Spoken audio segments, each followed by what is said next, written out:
बटाव online ग्राहक सेवा केंद्र. अर्जंट पासपोर्ट फोटो काढून मिळेल. ठिकाण अमरधाम रोड, विक्रांती हॉटेल समोर, येवला. बटाव photo studio. माझं मत जे आहे एक वेगळं असं आहे की असं ह्या हिंदी सिनेमामुळे, या बॉलिवूडमुळे घराघरामध्ये हिंदी पोचलेलं आहे. महिलांना समजतं आहे, मुलांना समजतं आहे. हिंदी सिनेमा बघतातच रोज. इथे मराठीपेक्षा जास्त हिंदी सिनेमा बघतात मराठी माणसं. त्यामुळे हिंदी येते लोकांना. त्यामुळे लादण्याची काहीही गरज नाही. तर भावाळकर मॅडम सुद्धा म्हणाल्या, त्या आता साहित्य संमेलनाच्या अध्यक्ष, आणि आणखीन अनेक जण म्हणाले की खेळता खेळता मुलं शिकली पाहिजे, शिकता शिकता खेळ असं नाही होणार. आणि तुम्ही जर आपण जर त्यांना एकदम तीन भाषा जर टाकल्या पहिलीला, तर मोठं कठीण आहे, एवढं खरं आहे. आणि त्यासाठी हिंदीला विरोध नाहीच ना आपला, कोणाचा विरोध नाही. आणि मी स्वतः एका हिंदी प्रसारक संस्थेचा गेली 30-35 वर्ष अध्यक्ष आहे मी. आम्ही मराठी म्युनिसिपल शाळेत असताना रविवारच्या दिवशीही मुंबई हिंदी सभा, त्यावेळी बंबई हिंदी सभा फुकट शिकवायचे.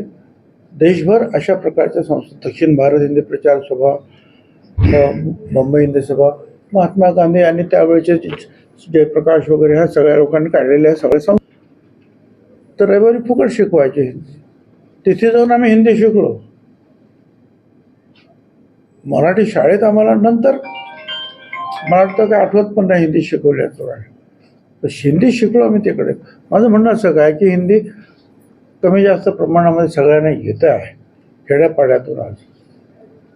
म्हणून त्याचा जास्त आग्रह न धरता लोकांचा विरोध लक्षात घेऊन लहान मुलांवर एवढं बर्डन टाकणं सुद्धा योग्य नाही भाषेच्या संदर्भामध्ये. 4वी-5वी नंतर मग ठीक आहे, असं माझं स्वतः मत आहे.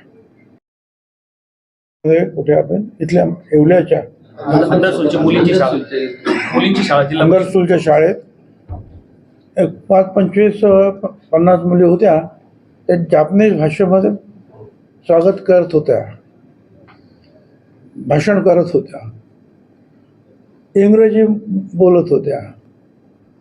ठीक आहे ना, पण जरा थोडंसं पहिले होऊन नव्हत्या त्या पुढच्याच क्लासमध्ये. साहेब, तुमच्या पायातले बूट, चप्पल, बहिणींच्या साड्या ह्या सगळ्या आमच्या पैशातनं आल्या, त्यामुळे बरीच टीका होती. आणि फडणवीस साहेबांनी त्यांना फटका म्हणजे काय फडणवीसांनी त्यांना दापलंय, म्हणजे समज दिली ती बरोबर आहे. समज दिली ती बरोबर आहे. MSRDCची आर्थिक स्थितीची झाडाझड एकनाथ शिंदेच्या खात्याची पडताळणी करणार. असं आहे की ह्या सगळ्या गोष्टी ज्या आहेत ह्या सतत चालू राहणाऱ्या प्रक्रिया आहेत. जादा खर्च झाला, कमी खर्च झाला, कोणाच्या तिथे काय आहे. फायनान्स डिपार्टमेंट जे आहे, अर्थ खातं, हे याचा अभ्यास सतत करत असतं. आणि त्यातून मग आपला पुढे आणखी किती खर्च आहे याचा सुद्धा अभ्यास त्यांचा होत असतो. मग त्यातून आपलं पुढे आणखी किती आपल्याला उत्पन्न राज्याला होणार आहे, या सगळ्याचा अभ्यास चालूच असतो ना त्यांचा. त्याच्यामध्ये मला काय नवीन त्यात काय वाटतं, सगळ्या डिपार्टमेंटच्या बाबतीत ते करत असतात.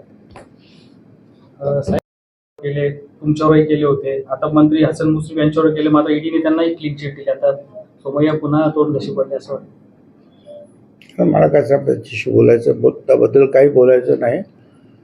आमच्यावर सुद्धा आरोप केले, 25,000 कोटी, 50,000 कोटी, नंतर 800 कोटी, नंतर 5 कोटी, नंतर म्हणतात काहीच नाही, जा घरी, केसच चालले नाही.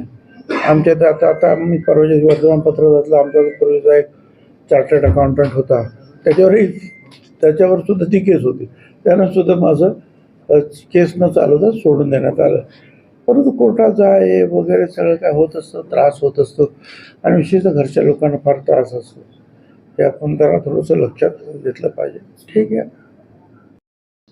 पावसाळी अधिवेशनाचा आता मुहूर्त ठरलेला आहे. विधानसभेत हिंदी सक्तीच्या मुद्द्यावर वातावरण तापणार आहे असं वाटतंय. 30 ते 18 जुलैपर्यंत हे अधिवेशन होणार आहे. विधानसभेत हा मुद्दा येईल. हे पण आता हिंदी खूप बोलून झालं आणि मुख्यमंत्र्यांनी त्याबद्दल सांगितलेलं आहे. आम्ही सगळ्यांना विश्वासात घेऊन मग अंतिम निर्णय घेऊ. त्यामुळे मला असं वाटतं की आणखी याच्या पुढे काही तिथे होईल अशी अपेक्षा नाही. अधिवेशनामध्ये खूप प्रश्न आहेत ना. शेतकऱ्याचे प्रश्न आहेत. पाऊस प्रचंड पडला, अवकाळी पाऊस पडला, कांदे आमचे वाहून गेले, कोणाची शेतं वाहून गेले, कोणी जे पहिल्या पावसानंतर जे आहे पेरणी केली ती पेरणी जी आहे ती सत्यानाश झाला, ती सडून गेली. अजून त्या वावरांमध्ये जे पाय टाकता येत नाही. अनेक प्रश्न ते आहेत. शिक्षणाचे काही दुसरे प्रश्न आहेत, रस्त्याचे, PWDचे अनेक प्रश्न. या प्रश्नांना तोटा नाही. शेकडोने हजारो प्रश्न उपस्थित होणार आणि काही प्रश्नावर त्याच्यावर चर्चासुद्धा होते. हिंदीच्या प्रश्नावर त्यावर त्यांनी सांगितलेलंच आहे की आम्ही सगळ्यांशी चर्चा करू. त्याप्रमाणे दादा भुसेसुद्धा तुम्ही म्हणाल की जाऊन भेटतात, एक प्रत्येकाला त्याचं मत जाणून घेत आहेत. काल स्टेटस ठेवलं, त्या स्टेटसवर संजय राऊत उसळून म्हणाले की सुनील मंत्री झाला नाही मग आम्ही काय रडत बसलो. मला असं वाटतं त्यांचा अंतर्गत प्रश्न आहे. परंतु हा जो आहे जे भास्कर जाधव आहे ना, मी अनेक वर्ष ओळखतो शिवसेनेत असल्यापासून. आणि त्यावेळेला मला वाटतं इथेच सांगितलं होतं सगळ्यांच्या समोर. आजसुद्धा आम्ही बोललो त्यांना की ठीक आहे, अनेक वेळा जे आपल्या मनात असतं तेवढं तेच होतं असं नाही. पण ते काय फक्त राजकारणाचं नाही, सगळ्या शेतकऱ्यांच्या बाबतीत असंच होतं, अनेक उद्योगपतींच्या बाबतीत असं होतं. काय एक इंग्रजीत मॅन प्रपोजेस गॉड डिस्पोजेस. आपण ठरवतो एक, होतं एक, ते चालतं आहे तसं. त्याच्यामुळे काही नाराज व्हायचं कारण नाही. काय जीवन हे संग्राम बंद ले हिम्मत से काम. आम्ही त्यांना सांगितलं लढत राहायला पाहिजे. घरी बसू, तुम्ही घरी बसणंही शक्य नाही, तुम्हाला घरी कोणी बसून देणार नाही.